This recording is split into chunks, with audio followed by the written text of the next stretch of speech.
Por que tarda o pleno avivamento? Capítulo 9. Precisa-se de profetas para o dia do juízo. A cabeça de Paulo já está mesmo prestes a rolar. E daí? Então, diante de Agripa, esse destemido discípulo não tem medo, nem usa de meias medidas. Na verdade, ele não consegue ser falso em nenhuma situação, nem em lugar algum. A coragem física é uma forma pela qual um homem pode se distinguir. Mas a coragem moral, que não treme ante as opiniões dos outros, sejam eles quem forem, é outra coisa. Paulo possuía esses dois tipos de coragem que fizeram dele um Daniel cristão. Ele tinha uma cova de leões romana. Os homens poderão destruir o corpo de um profeta, mas nunca destruirão um profeta. Mas como eu ia dizendo, quando Paulo se apresentou perante o rei Agripa, já estava com a cabeça prestes a rolar. Ciente de que já estavam bem perto os pés daqueles que o sepultariam, ele prega com maior fervor, a ponto de aquele rei imoral gaguejar: por pouco me persuades a me fazer cristão. E também Festo, que era um dos convidados, esquece as regras da boa educação e interrompe-o dizendo: estás louco, Paulo. As muitas letras te fazem delirar. Ao que o apóstolo responde: não estou louco, ó excelentíssimo Festo. Eu acho que o tom de voz que ele empregou aqui dava a entender que os ouvintes é que estavam loucos. Mas diga-me, quando pregamos o evangelho hoje, alguém acha que estamos loucos? Pelo contrário, não podemos fazer pregações muito taxativas, não é mesmo? Afinal, nós temos que pensar em nossa reputação, nas multidões que nos vêm ouvir, nas ofertas que temos de levantar e nos tantos anos que já temos de ministério. Faz alguns anos, os metodistas realizaram uma convenção anual em Newcastle, na Inglaterra, e a conclusão a que chegaram é que, a despeito dos grandes esforços empreendidos nas campanhas de evangelismo em massa e da preservação dos conversos pelo trabalho do discipulado, a vela do evangelismo está quase apagada. Mas entre eles existem homens de grande coração, de visão ampla e de grandeza de mente. Um deles é Edwin Sangster, teólogo, escritor e agora também presidente da Junta de Missões Nacionais. Ele não refuta a acusação de que o metodismo está enfermo, quase à morte. Pelo contrário, ele se mostra comovido e também comove os outros. Ouça o que ele diz: estamos lutando contra uma doença entranhada nas profundezas da alma da nação, e para ela temos que empregar uma profunda terapia de raio-x que ainda não conseguimos definir com clareza. E ele ainda acrescenta: acredito com tristeza que o agnosticismo está se desenvolvendo na Inglaterra, em vez do avivamento que os metodistas tanto desejavam. E creio que, mesmo que o número de presentes fosse menor, poderíamos ter a conversão de todos eles. Mas o que acontece é que até os que estão nos púlpitos têm problemas de incredulidade. E enquanto a igreja vai se tornando fria e ineficiente, as cadeias e as varas de família onde se julgam os divórcios estão cada vez superlotadas. Deve ser este o clamor dos mártires. Não julgas nem vingas o nosso sangue dos que habitam sobre a terra? E o dos vivos, quero dizer, dos que realmente estão vivos, que têm a vida de Deus, será: julga minha causa contra o meu adversário? Não fará a Deus justiça aos seus escolhidos, que a ele clamam de dia e de noite? Não há dúvida de que se aproxima o momento em que Deus não poderá mais aplicar a sua graça, e então o castigo será inevitável. A quem muito foi dado, muito será cobrado. Há milhões e milhões de indivíduos em trevas por não terem luz. Contudo, as grandes democracias são os maiores culpados, pois possuem luz, mas abafam-na, escondem-na debaixo de um alqueire chamado comércio ou de uma cama chamada ociosidade. Certamente, um pecado como esse, tão semelhante ao de Sodoma, merece um castigo igual ao dado a Sodoma. Eis que esta foi a iniquidade de Sodoma, tua irmã. Soberba, fartura de pão e próspera tranquilidade teve ela e suas filhas, mas nunca amparou o pobre e necessitado. Ezequiel 16:49. E nesses dias em que vivemos, dias de iminente destruição, precisamos de profetas, de homens santos que falem da parte de Deus, movidos pelo Espírito Santo. E se Deus não estiver operando através dos pregadores, acho melhor pararmos de vez, mas a verdade é que Ele opera sim por meio deles. Nem Gideão, nem ninguém sofre perseguições por causa de suas visões. São as suas ações que provocam a ira daqueles que foram ofendidos. Basta que Gideão saia à meia-noite e derrube o poste ídolo de Baal para o inferno descarregar sobre ele toda a sua fúria. Basta que João Batista chame os sacerdotes de raça de víboras e censure a conduta adúltera de Herodes para assinar sua própria sentença de morte. Não há dúvida de que precisamos de profetas nesses dias de apostasia, em que os cultos e seitas divulgam suas crenças distorcidas e suas meias-verdades.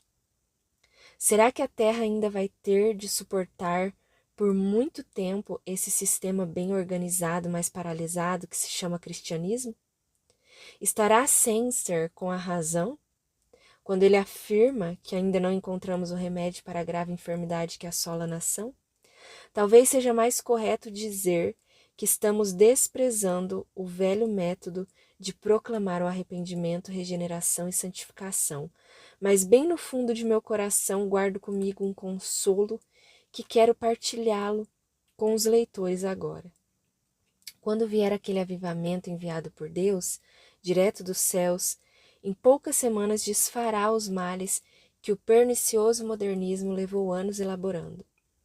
E quando soprar essa ventania do Espírito, os enganosos doutores em divindades verão derrubar-se a casa que edificaram sobre a areia, as interpretações humanas da Bíblia. A mente da humanidade está doente e seu coração fraco pelo esquema montado pelos homens. Estamos no fim da linha. Já está tudo pronto para a maior detonação de todas as épocas que esmigalhará a terra com a destruição atômica. E o inferno se acha de boca escancarada para engolir os despojos que os iníquos modernistas ajuntaram quando venderam o sangue de Cristo por um prato de cozinhado vermelho, a chamada alta crítica. Desperta, braço do Senhor, reveste-se de força. Chegou a hora do avivamento. Vivemos a era da condenação. Onde estão os homens de Deus? Um profeta pode operar milagres, mas precisa de uma mensagem. Um homem do mundo está confuso, indagando: Deus tem alguma mensagem para nós?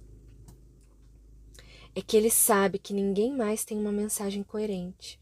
Mas como Deus não pode mentir, as profecias de Joel 2 e Malaquias 3 vão se cumprir. De repente virá ao seu templo o Senhor.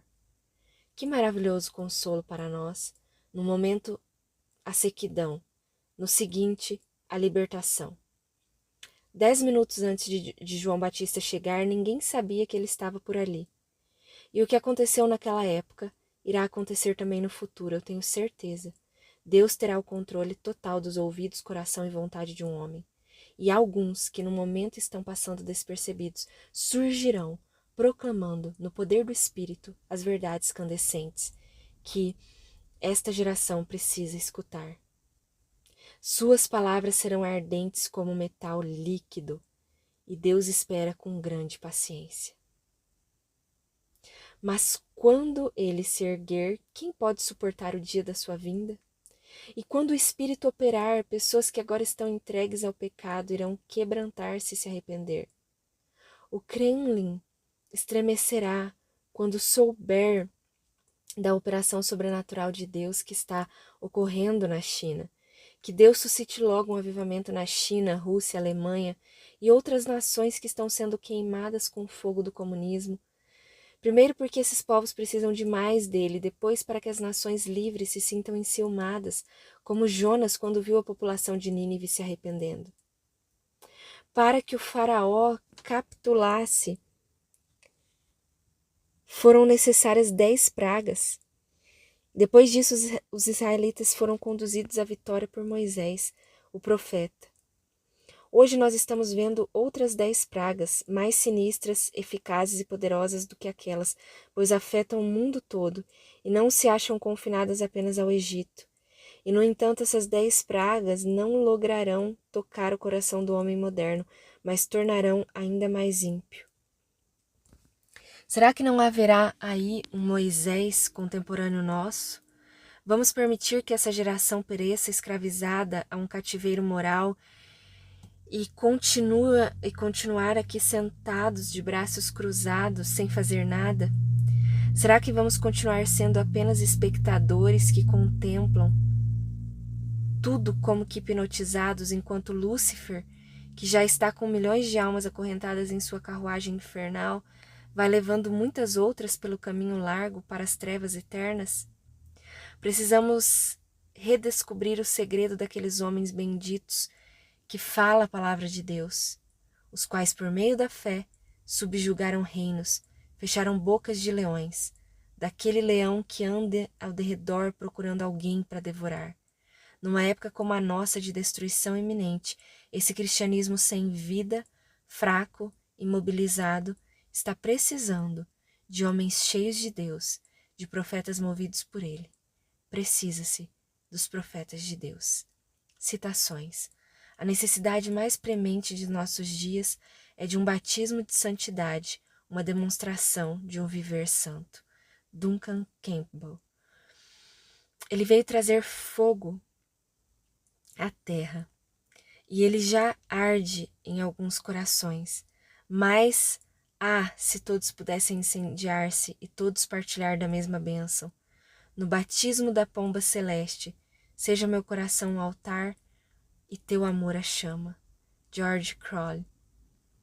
Vem, Senhor, como fogo, com a chama sagrada limpar o nosso coração, que todo o nosso ser possa tornar-se uma oferta ao nosso Redentor.